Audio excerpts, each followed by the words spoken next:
And let me just start by kind of explaining how we think of the world and why we think that marketing and marketing planning is so important. So the first thing is top worldwide. We're an agency. We're in over 20 countries around the world. And one of the things we are tasked with a lot is coordinating efforts around the world. So we've got to make sure that efforts in EMEA and Latin America and North America and maybe APAC are all synced and coordinated together. So part of how we think about marketing planning is that we've got to make this work like a symphony, or if there's some changes along the way, a little bit more like a jazz band, right? You've got to improvise along the way, or you've got to have this orchestrated. So one, we take a real global approach. And so for a lot of multinational companies, if you're thinking about your marketing planning, usually what happens is it falls in two camps. Either A, you've got, let's say, kind of central command and control. Maybe you're coordinating efforts, and one of our clients before they came to us was coordinating efforts in 38 countries. And it's this massive undertaking. Or B, you're outsourcing this maybe to another, an agency to manage this. So you have this global agency of record. They're coordinating with all these local agencies around the world. It's a big challenge. So first of all, our perspective on marketing planning is that it's got to be easy to coordinate. So we're going to talk about some of that today. Second, our view of marketing planning is we actually work in 48 different marketing disciplines organized into 6 functional groups. So we have our communications group, and we have our digital group, and we have our growth group, and we have our insights group, and we have our advertising group. And so we have our creative group. So what we're trying to do is make all of this work together. And where a lot of marketing planning gets tripped up or doesn't work is that, maybe you have strong areas, maybe you have certain leaders in certain departments who do well, but you can't really make it work all together. So as a result, you duplicate efforts. The left hand doesn't talk to the right hand. And so the second thing, really, in addition to global sort of integration, we're thinking about integration across disciplines. So I'm going to give you some best practices on how to do a marketing plan for that. Third, in terms of how we think about, getting results, what TOP stands for, our agency, and this really extends into marketing planning, is it stands for test, optimize, and perform. That's our process. You want to test something. Then once you kind of get directionally correct, you want to optimize that result. And then you want to scale to performance.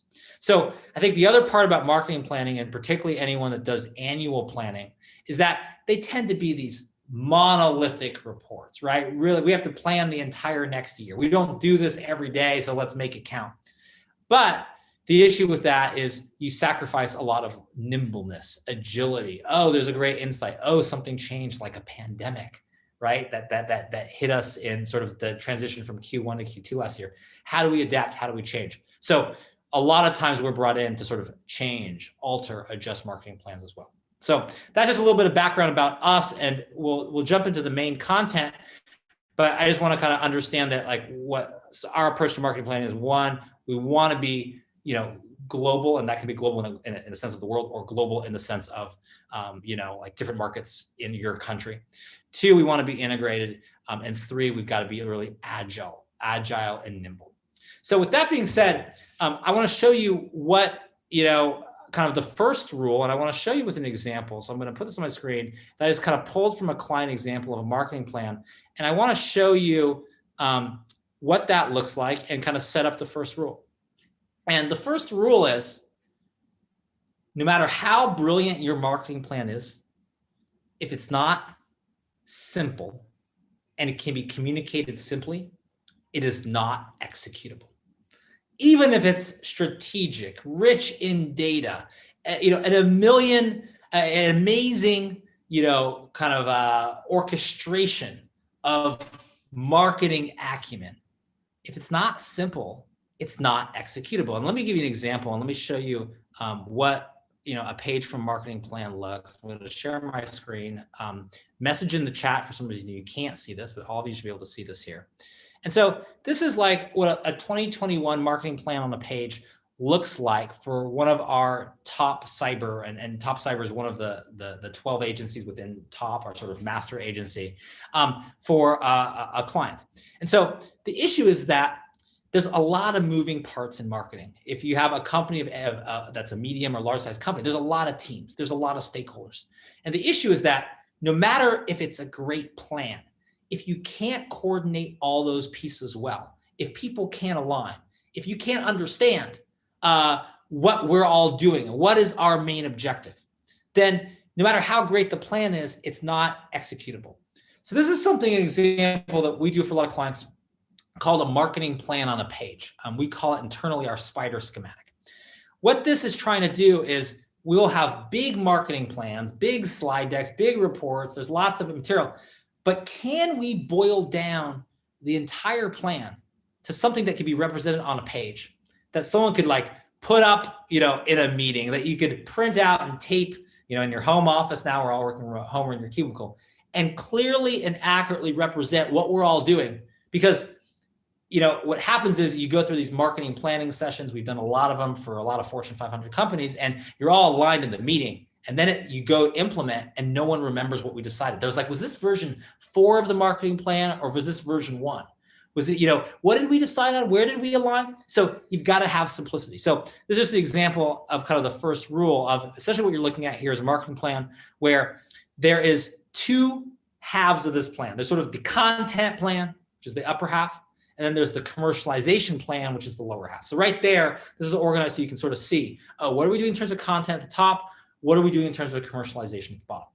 Then in addition to that, what you can see is like all the color circles. There's like 6 pillars of this marketing plan. So in content, there's like brand messaging work to be done. There's communications or comms work to be done. There's sort of thought leadership work to be done. On the bottom, commercialization, there's performance marketing. In the orange lower left, there's red account-based marketing, and there's the distributor channel in the green because this product's sold through a distributor channel, and there needs to be training. So that's the first thing. So just glancing at this, you're like, okay, I got the 2 halves of this plan. Okay, I got the 6 kind of pillar disciplines. And then as you move in from these arrows, what this plan shows is exactly what the purpose of each marketing channel is. So the comms part in the upper middle, we're amplifying brand awareness, but the account-based marketing in the lower middle, we're acquiring high-value customers. Versus, distributor channel, we're trying to grow industry revenue on the lower right and green, versus the brand messaging clarifies our value versus competitors. So the important thing of this is that we can say, okay, I understand the tracks we have, I understand the pillars, and I understand what everything's doing. Now, that doesn't mean that, comms or let's say PR can't do other things besides amplifying brand awareness. It can do. I mean, it could help you acquire customers on the commercialization side if you're done right. An agency like ours, like PR Hacker, specializes in that. But the issue is that what is the most efficient way to generate this plan? And do we know the primary purpose of each one? We've done a lot of work for AB InBev, specifically on the Budweiser brand. And what I can tell you from working on that brand is that, potentially, they're spending hundreds of millions across all, Budweiser brands or all AB InBev brands in the US, like $1 billion on marketing every year. And what they want is to find what is the most efficient marketing channel to achieve a certain result. So are we trying to acquire new consumers? Are we starting to stay top of mind with loyal customers? Brand like Budweiser, there's a million ways they can do it. They have like virtually unlimited spending power to do this, but yet they want to know, well, if it costs me $3.33 per 1,000 people we're going to reach in this channel, can we do it less expensively in another channel? So having a clear purpose of each channel, really important for a marketing plan. And then finally, if you look sort of in the inner bars, there's a black bar and a gray bar. What is this all driving towards? What is a clear rallying cry? What is our goal? So we see it for the content side, it's increased marketplace visibility by 200%. On the commercialization side, increased customer base plus customer value by 25%. So what are we all working towards? So this is a concept that is really useful that comes from like the military even, where you have this notion of commander's intent. And what commander's intent is can we have a clear objective that we can all align to, that so if things happen that are unexpected, we still know what we need to do and we can improvise in however we need to do it. So here's an example. So what happens in the military, let's say the commander's intent is to take the high ground, take this hill, control this hill. Well, the issue is that in war, in battle, lots of things can get in the way. So if your instruction to your, to the person who's, the guy who's fueling up, the tank, so the tank can take the hill, and he knows that he needs to be, at this spot on this hill so the tanks can get more gas so it can get up the hill. But suddenly that spot, no longer exists. It's blown up in the heat of battle. So what the military had to do was say, we need to define commander's intent because lots of chaos will happen. So everyone, including the guy who fills up the gas in the tank, needs to know that the objective, the commander's intent, is to take the hill. So if that road where he was supposed to go, is no longer there, is blown up in the heat of battle, he knows or she knows they need to get to a different spot because the objective is to take the hill, and they've got to figure out a way to get gas to the tank to take the hill. So in marketing plans, what we need too, in that middle part, is that clear commander's intent. And it can't be 27 things, like 27 goals we have this year, but like, what is the simple, explanation, summary, manifestation of what we're trying to achieve? And when you do that, when you start with like, okay, what are the tracks, content, commercialization? What are the marketing pillars? What is the purpose of each pillar? Moving the arrows in. What is the clear commander's intent, or another way to put it is just like the master KPI that we're driving towards? Suddenly, this becomes an executable marketing plan. And one of the biggest issues and why we kind of bring this up as a new rule is that marketing plans aren't simple enough. They become these sort of Bibles of marketing, but and we do a lot of those, like 100-page slide decks too, but can we boil it down to something that brings clarity to everyone? And the virtue of a marketing plan is that it's executable, it's simple. So that's kind of point number one. Now, if we're building out this marketing plan, we've done that plan on a page. I want to give you some other examples of just like how to bring clarity to make marketing plans more executable. So we've taken that plan on a page, and now you can see here, and just to remind you, it's sort of, I just kind of pulled a sample as color code. We had sort of the purple, the pink, and then the blue on top. And now you can see the purple and the pink and the blue now broken down into their component parts and the different channels within that. So what we're trying to do is say, okay, we got the high level, but now what are the pieces of that? We keep breaking this down further. So the new rule of marketing plans, new rule number 2, is that you need to be able to break down your overall plan into easily understood component pieces. And so, because if we're an organization of size, we have lots of different people working on lots of these parts. How is there clarity? So this is an example of that. You can see like brand messaging. We've defined it here as kind of brand strategy or brand expression, 2 things that are being done for this brand. Communications, we have a sort of global news and regional news. We've defined these tracks. And thought leadership, there's data-driven content, and then there's event content, which is more structured at sort of conferences and trade shows. So within those, you can move down this and you can start to understand like, okay, within brand strategy, I'm in the purple again, we have like sort of a stakeholder analysis, a competitor analysis, we're doing personas, we're doing pain points, and we can go on from there. So part of the power of a marketing plan is being able to simply define it in an executable way, plan on the page, that spider schematic. But then also, we've then got to flesh out parts. So we could drill down further and start saying, okay, here are the component parts. And if we took this a step further in our slide deck, then we'd actually break down and simplify, like a page, maybe a slide for each of those elements of global news, like you see in the pink: partner news, customer news, industry news, rapid response. And so we'd be actually able to see that, and we'd actually be able to build that out. So it brings us to, kind of new rule number 3 of a master marketing plan, is that it has to be highly organized. The organizational structure of this plan is what allows people to follow along and understand and remember what are the steps of this. It allows the plan to be used as a reference document later. It allows that plan to be used for onboarding new team members, and they're starting and they're in their first week. And like, what are we doing with marketing? I'm a new senior leader, but like, where are we doing? I can quickly understand it and grasp it. So we've got to make it simple. We have to make it also modular into these component parts. And what I encourage you to do, and we've tested a lot of different ways on this, is that oftentimes for each part of the plan or each of those small components, we'll limit it to a slide. Like, yeah, we'd love to have 5 slides to go into this, but the reason is we can have these sort of like organizational atomic building blocks. And we found that when we do that, it's easier to sell through the plan. Other people retain it better. When it's time to execute, it's much more executable. So we like those like modular components. Here's the bottom part of our commercialization plan. So you can see we took, again, sort of the top half, the bottom half, we color coded it. We brought now the bottom half, and actually now this is structured. If we actually took this through the entire deck, we have color coded components. You can see where you are. So the beauty of this is that when you start thinking in like a visual way, when you start thinking in a clear and structured and organized way, this master, like, you know, these master kind of pages, that's our summary of our plan. It's like the table of contents for the whole plan, but in a visual way.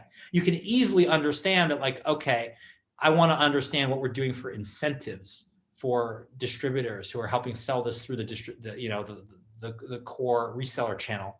Okay, I kind of know that I'm talking about commercialization, this commercialization section. I know I'm in the distributor channel. I know I'm talking about the incentive program. I know exactly where this is. So that organizational structure makes your marketing plans more sticky. And a question for all of you is, for what sticky means is, you know, how many of you are working on a plan and you've got to get other people to either A, approve it, sign off on it, B, buy into it, right? Like, do we, with this other department, we don't control what they do. Are they on board? Or C, you've got to communicate to external partners, right? You have, you know, resellers, you have retail stores, you have, distributors, you have others that have to buy into this too. So that's why this kind of approach in this kind of simple and visual and organized way really matters. And it helps you with all of those different stakeholders. It makes it sticky.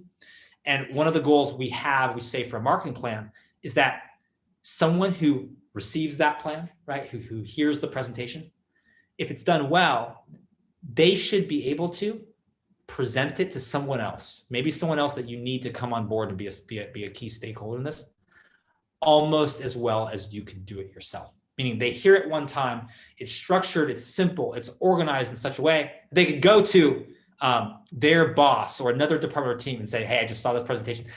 Here's our marketing plans. Here's what it is. And they can explain it, and it's sticky. It persists. It has a memory. It has a life within the organization of the company. Okay, so let's take this one step further. Now, we've talked about what we're doing as a high level and the purpose of everything. We've now broken it down into component pieces. So we've answered questions like, what are we doing? You know, we've answered some questions like, how are we doing it? But what other questions remain?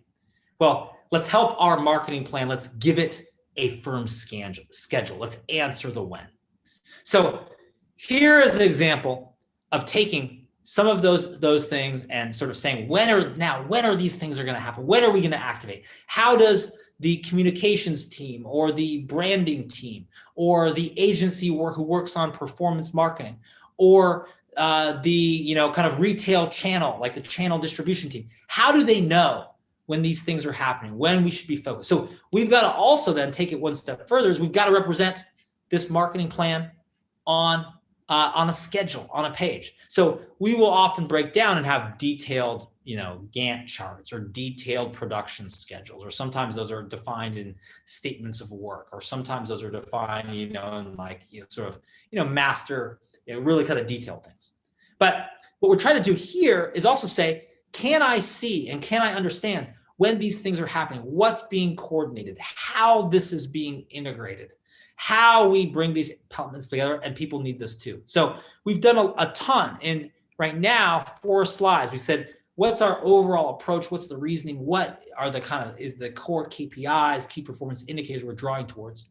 We've said we can break these down into component parts, understand the pieces that sets the framework for how we'll think about this. And now we've answered, well, when are these things happening? When do we have to align? When do we have to coordinate? When do we have to work together? And we've done that on a calendar as well. So, we're only 4 slides into this thing. And suddenly we have like set what I call the strategic context for this plan to make it easy to understand and potentially execute as well.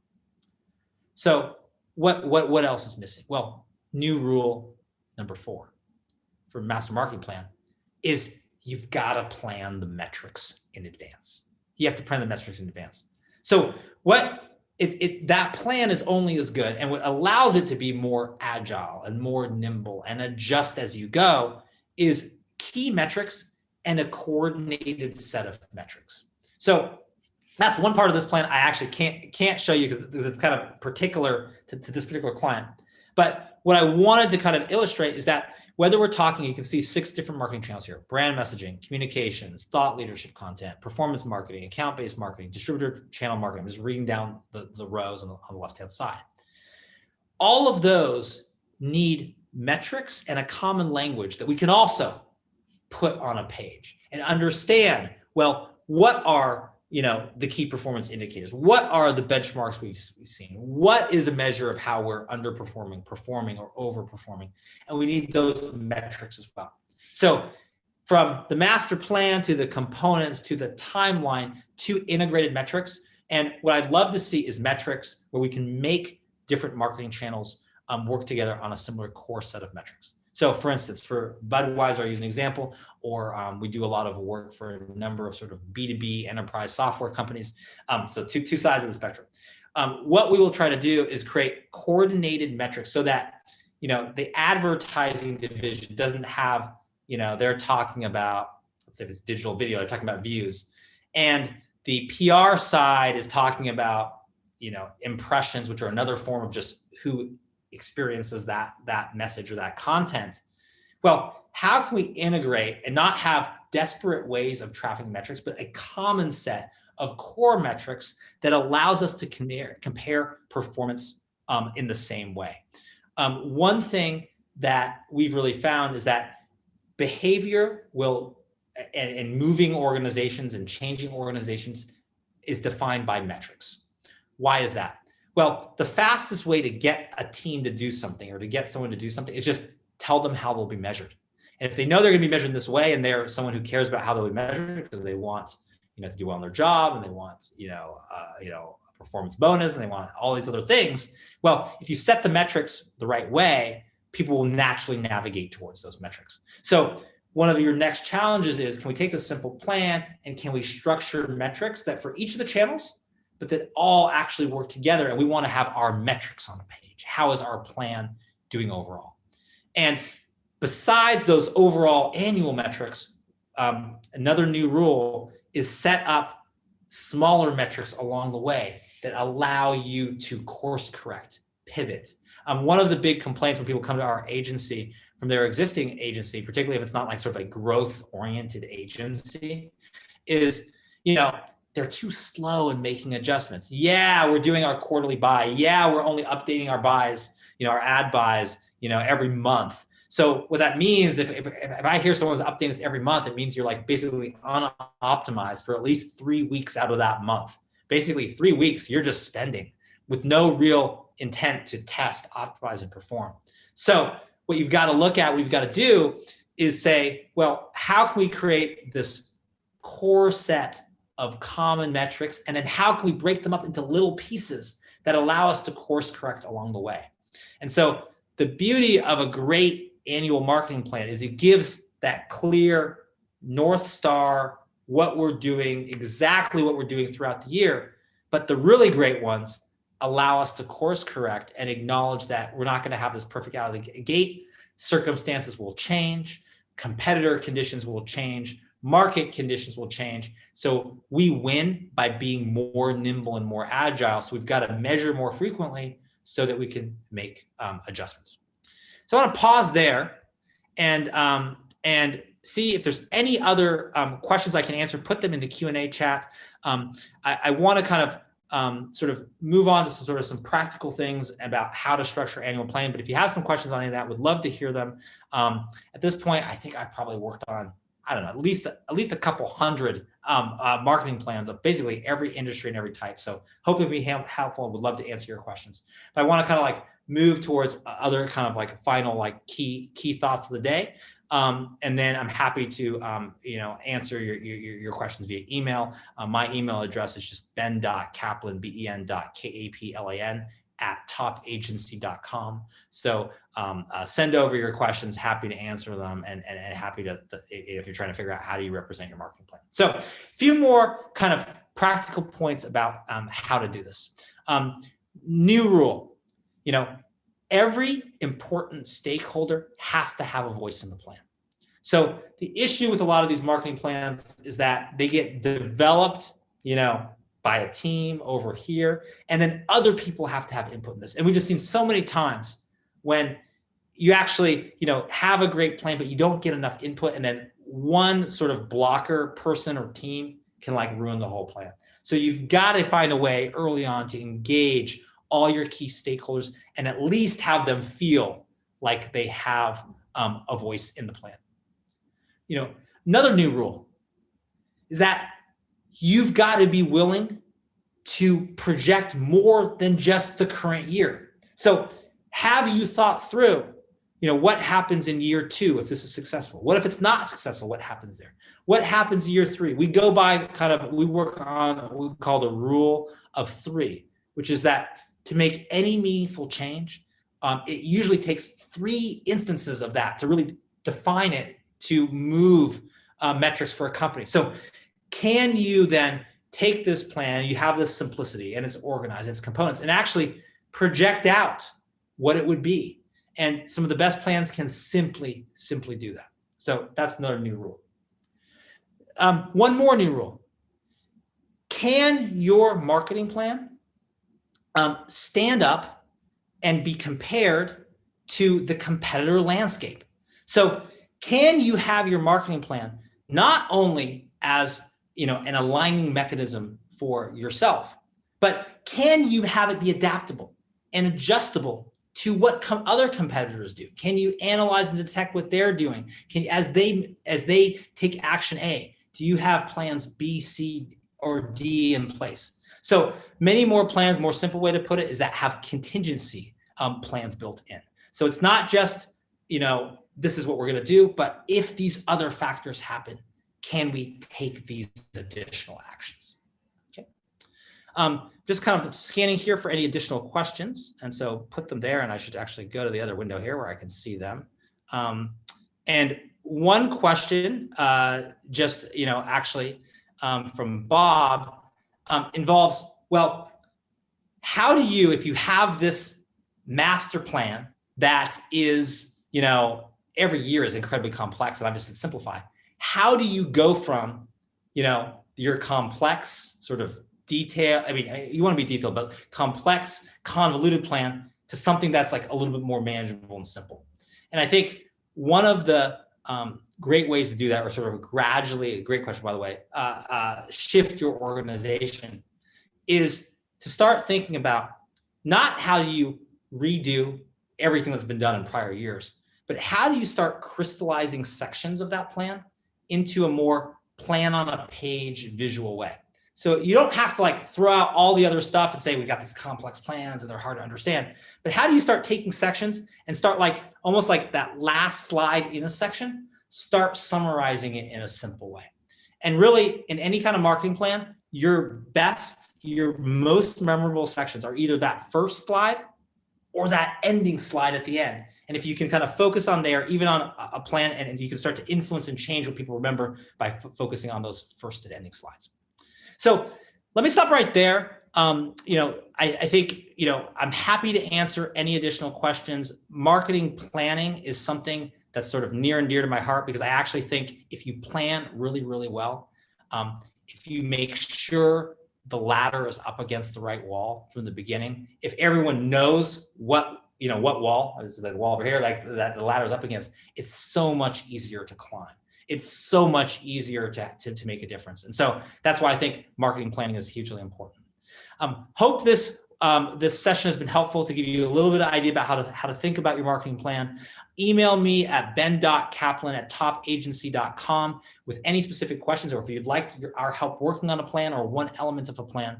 And let me know. I'm happy to review slides or other things if I can be of use. But I would say for a lot of companies right now, especially coming out of the pandemic, heading into Q3, starting to look at 2022, a little extra planning in making your plan, more simple, more integrated, more organized, more modular, more metrics driven, answering that fundamental question of when things are going to happen. The more you can do with that now, you will be amazed at the kind of progress you can make and the kind of progress that a team of 25 can act like a team of 100, or a team of 100 can act like a team of 1,000.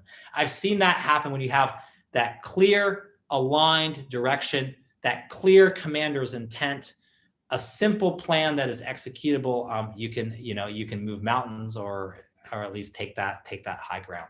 So I'm Ben Kaplan, ben.kaplan, Kaplan at topagency.com. Let me know how your marketing planning is doing. And I wish you all that kind of success. If you'd like some samples or like some slides for how we do this, hit me up as well. And otherwise, thanks so much for tuning in. We do this webinar or a session like this every week on Wednesdays. Would love to know as well what topics you would like covered. A lot of great material coming up on communications, advertising, growth, insights, digital, creative, you name it. If it's marketing, we talk about it. All right. Thanks, everyone. Take care until the next time.